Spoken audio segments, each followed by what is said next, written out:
आज हम लोग देखते हैं lactation.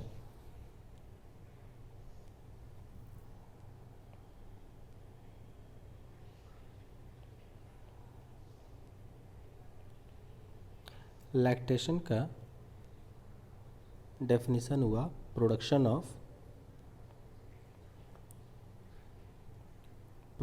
Of milk in mammary gland.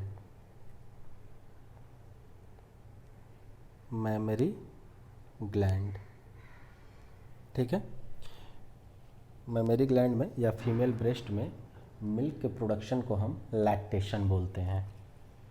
ठीक है, अब यहाँ पे हम लोग देख लेते हैं कि कौन कौन से हार्मोन्स रिस्पॉन्सिबल हैं लैक्टेशन के लिए। तो पिट्यूटरी ग्लैंड यहाँ पे डायरेक्टली इन्वॉल्व है। ठीक है, देखते हैं कैसे। यहाँ पे मान लो कि ये पिट्यूटरी हो गई, एंटीरियर पिट्यूटरी,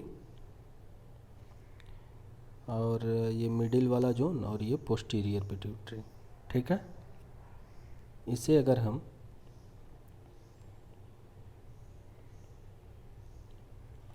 पिट्यूटरी माने तो पिट्यूटरी ग्लैंड से रिलीज होता है एक हार्मोन जिसे हम बोलते हैं प्रोलैक्टिन।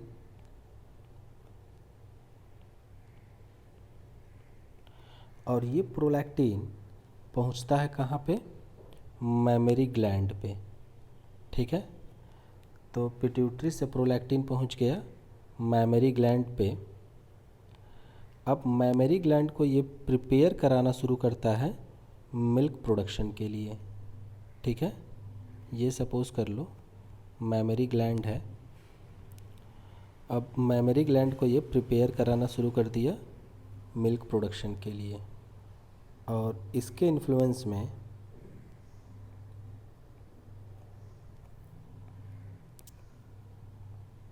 प्रोलैक्टिन के इन्फ्लुएंस में मैमरी ग्लैंड में मिल्क का प्रोडक्शन शुरू हो जाता है। ठीक है, तो ये हो गया production of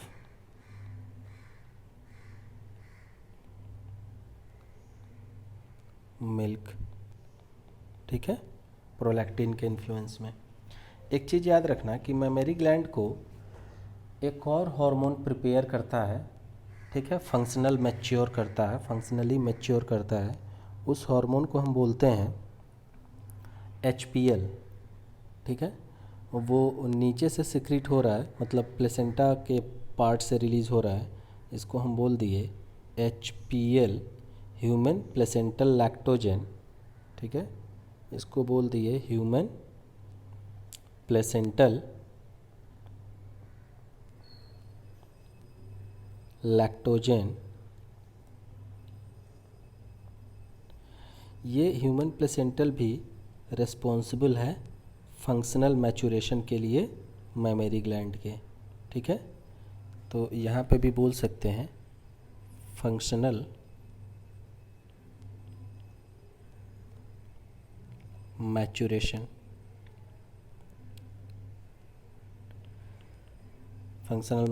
of mammary gland. Probably HPL का डिस्कशन नहीं है NCERT की बुक में, तो कोई मिल्क का प्रोडक्शन की बात करे और वहाँ पे अगर हमारे पास ऑप्शन प्रोलैक्टिन है तो डेफिनेटली हम बिना कुछ सोचे समझे प्रोलैक्टिन पे चले जाएंगे। ठीक है, इतनी बात हो गई प्रोलैक्टिन को लेकर के। अब एक चीज़ ध्यान में रखना कि प्रोडक्शन ऑफ मिल्क तो स्टार्ट हो जाएगा, और ये जो प्रोलैक्टिन जो सिक्रीट होता है इसका जो टाइमिंग है वो during the end of parturition release होना शुरू होता है। मतलब हम ये कहें कि 3rd ट्राइमेस्टर जो है प्रेगनेंसी का, उस समय ये रिलीज़ होना शुरू होता है। मतलब एंड ऑफ प्रेगनेंसी में मैमरी ग्लैंड प्रिपेयर होना शुरू हो जाती है, मिल्क का प्रोडक्शन शुरू हो जाता है। ठीक है, तो हम यहाँ पे लिख सकते हैं ड्यूरिंग एंड ऑफ पार्चुरेशन।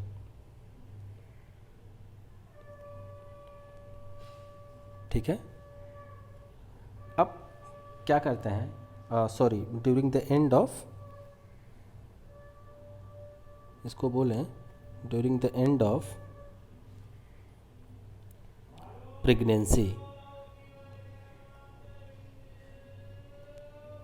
ठीक है, प्रेगनेंसी के एंड में, ठीक है, थर्ड ट्राइमेस्टर में जा कर के ये मेमोरी ग्लैंड प्रिपेयर होना शुरू हो गई। अब एक हार्मोन है जो पोस्टीरियर पिट्यूटरी से आया है, ठीक है, इसको बोलते हैं ऑक्सीटोसिन।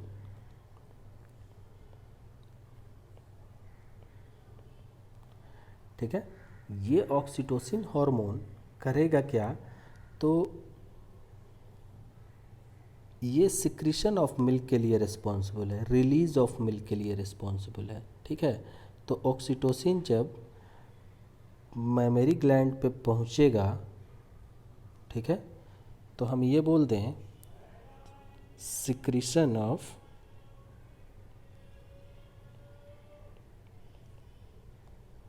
मिल्क। ठीक है, मिल्क के सिक्रीशन के लिए रिस्पॉन्सिबल था। अब ऑक्सीटोसिन कब रिलीज़ होता है कि पार्चुरेशन के टाइम पे रिलीज़ होता है। ठीक है, तो हम यहाँ पे बोल दें रिलीज़ ड्यूरिंग पार्चुरेशन।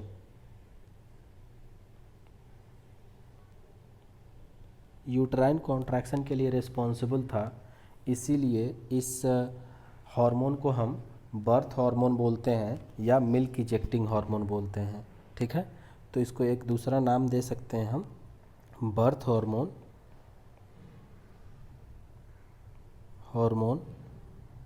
और milk ejecting hormone.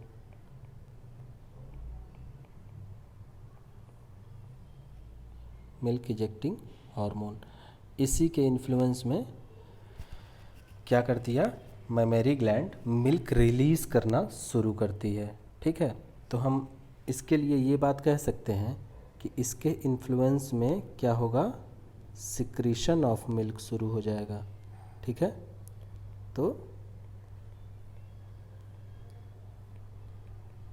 Secretion of milk,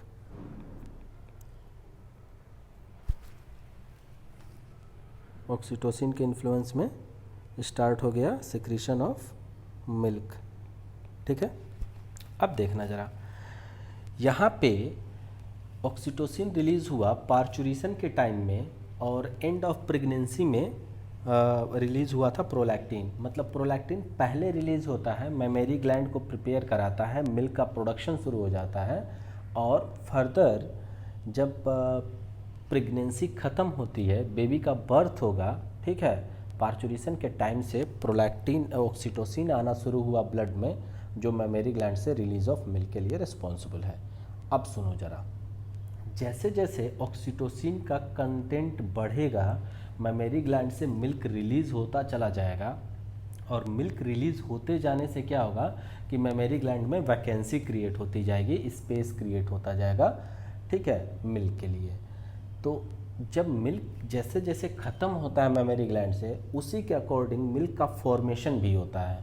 ठीक है, कई बार एक जनरल सी बात है, जो गांव में किसान जो कैटल्स को डोमेस्टिकेट करते हैं लैक्टेशन के लिए, मिल्क के लिए, तो वो यही काम करते हैं कि अगर उनका जो जानवर है वो बीमार भी रहता है, तो भी वो क्या करते हैं कि अगर टाइम है दूध निकालने का, तो वो डेफिनेटली कुछ न कुछ दूध वहाँ से वो निकालते हैं।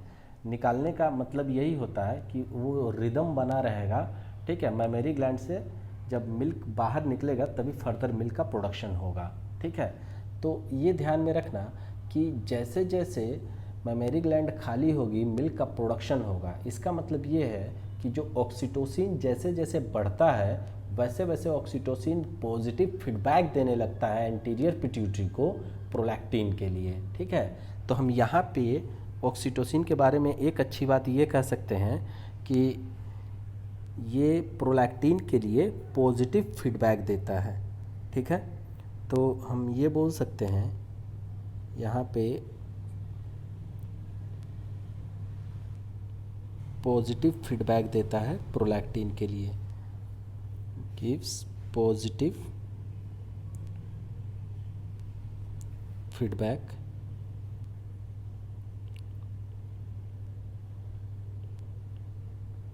ठीक है।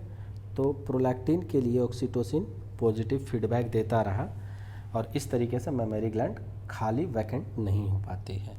अब देखते हैं, ये तो हो गया सिक्रीशन ऑफ मिल्क और प्रोडक्शन ऑफ मिल्क। अब यहाँ पे एक दो बातें ध्यान रखने वाली ये हैं कि जो फर्स्ट फ्यू डेज़ का जो मिल्क होता है, मतलब 2 से 3 दिनों तक का जो मदर का मिल्क होता है, उसे बहुत इम्पोर्टेंट मिल्क बोला जाता है, जिसे कोलोस्ट्रम कहते हैं। ठीक है। अब देखते हैं उसको क्यों हम बोलते हैं कि इम्पोर्टेंट है। देखना ज़रा, हम ये कहते हैं कि first milk for 2 to 3 days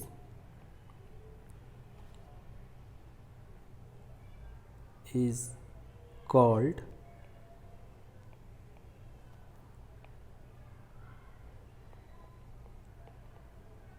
colostrum. It is rich in lactoalbumin,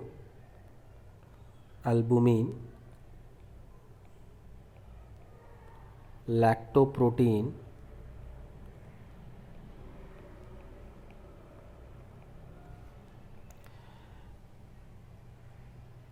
IG immunoglobulin A.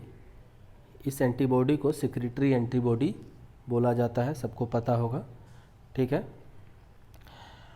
अब ये देखना, and low in fat. Fat इसलिए कम होता है कि न्यूबॉर्न बेबी में फैट के डाइजेशन का अभी पूरा मैकेनिज़्म डेवलप नहीं हुआ रहता है, इसलिए फैट का सिक्रेशन थोड़ा सा कम रहेगा, पार्ट थोड़ा सा कम रहेगा जो कोलोस्ट्रम है उसके अंदर। अब ये देखते हैं कि जो इम्यूनोग्लोबुलिन ए है, ये क्या करता है कि जो न्यूबॉर्न है उसको पैसिव इम्यूनिटी प्रोवाइड करता है। ठीक है। यहाँ पे हम बोल सकते हैं प्रोवाइड पैसिव इम्यूनिटी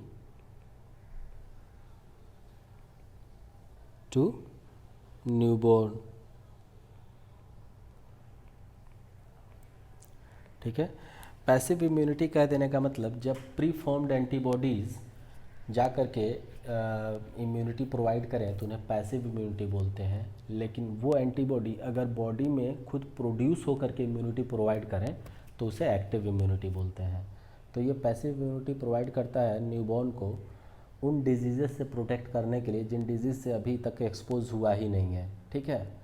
क्योंकि एक्सपोज होता तब एंटीबॉडीज़ बनती, अब बनी बनाई एंटीबॉडीज़ गई हैं बिना एक्सपोज हुए, तो वो फ्यूचर में अगर इन्फेक्शन है तो उस इन्फेक्शन से वो टैकल करेगा। ठीक है। तो ये बात हो गया। एक चीज़ देखेंगे,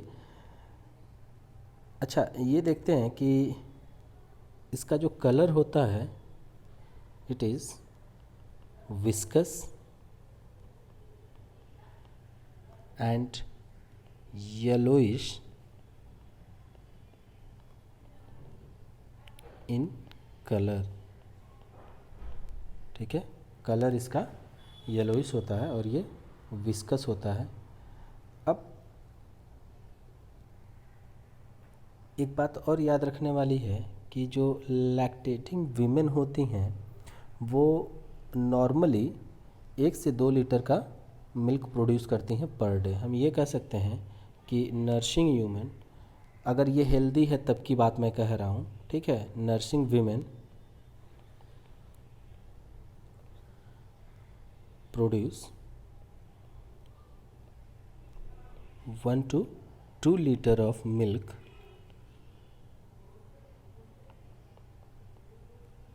पर डे। ठीक है। ये भी बात हो गई। अब एक चीज़ और ध्यान में रखने वाली बात है कि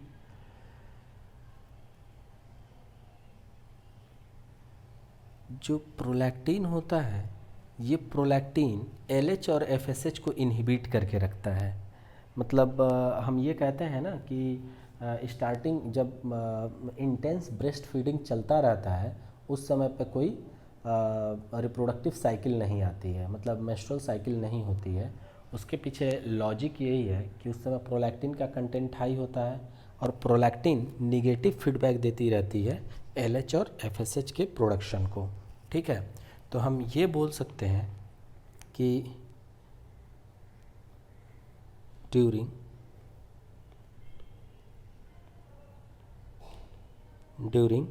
लैक्टेशन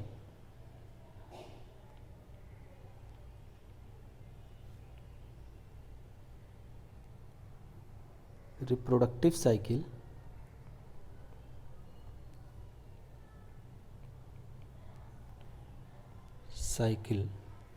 is inhibited। ठीक है, इसके पीछे रीज़न ये है कि प्रोलैक्टिन जो है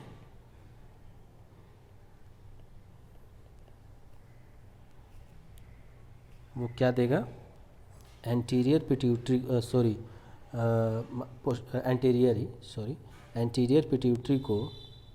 एंटीरियर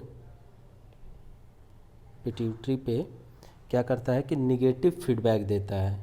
ठीक है, एंटीरियर पिट्यूटरी से रिलीज़ होगा क्या चीज़, LH और FSH, LH प्लस FSH, और प्रोलैक्टिन का जो हाई कंटेंट है वो निगेटिव फीडबैक देता रहता है, इसलिए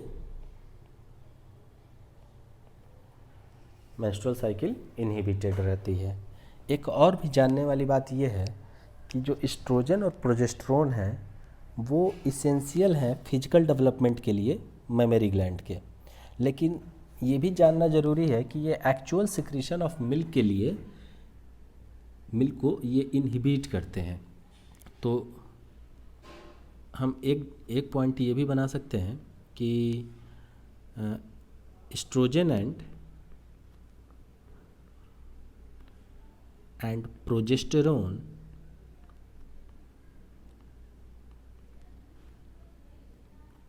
are essential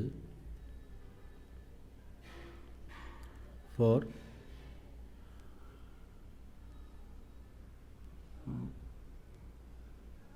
maturation of mammary gland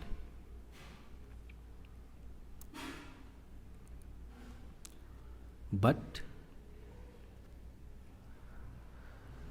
they inhibit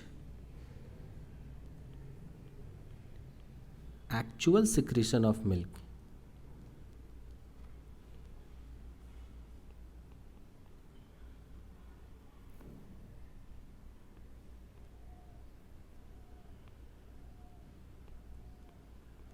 actual secretion of milk.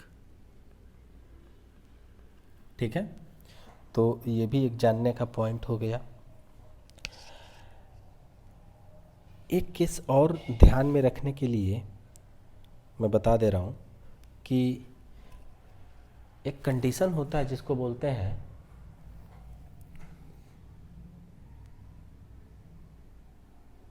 जब मिल्क का सिक्रीशन ऑटोनोमसली ऐसे ही होता रहे। ठीक है, यानी कि कोई सकलिंग रिफ्लेक्स ना हो।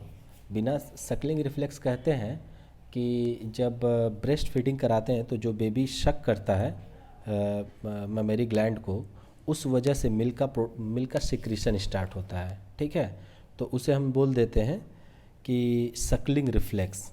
तो कई बार ये देखा जाता है कि बिना सकलिंग रिफ्लेक्स के ही क्या होता है कि मिल्क का सिक्रीशन शुरू हो जाता है। ठीक है, इसको बोलते हैं गैलेक्टोरिया। ठीक है, तो एक कंडीशन ये भी ध्यान में रख लेना कि जो गैलेक्टोरिया है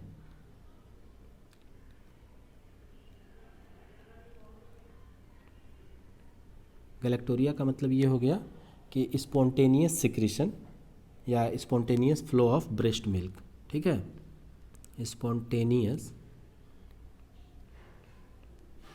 फ्लो ऑफ ब्रेस्ट मिल्क।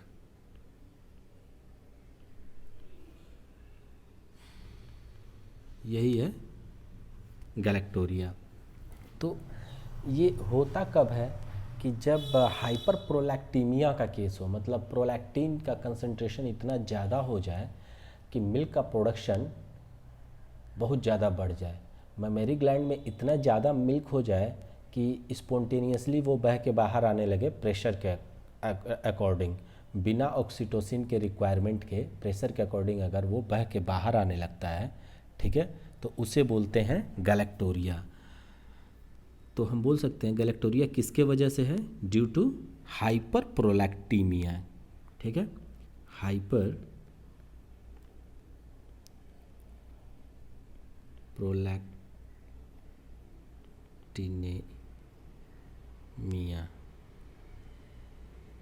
ठीक है।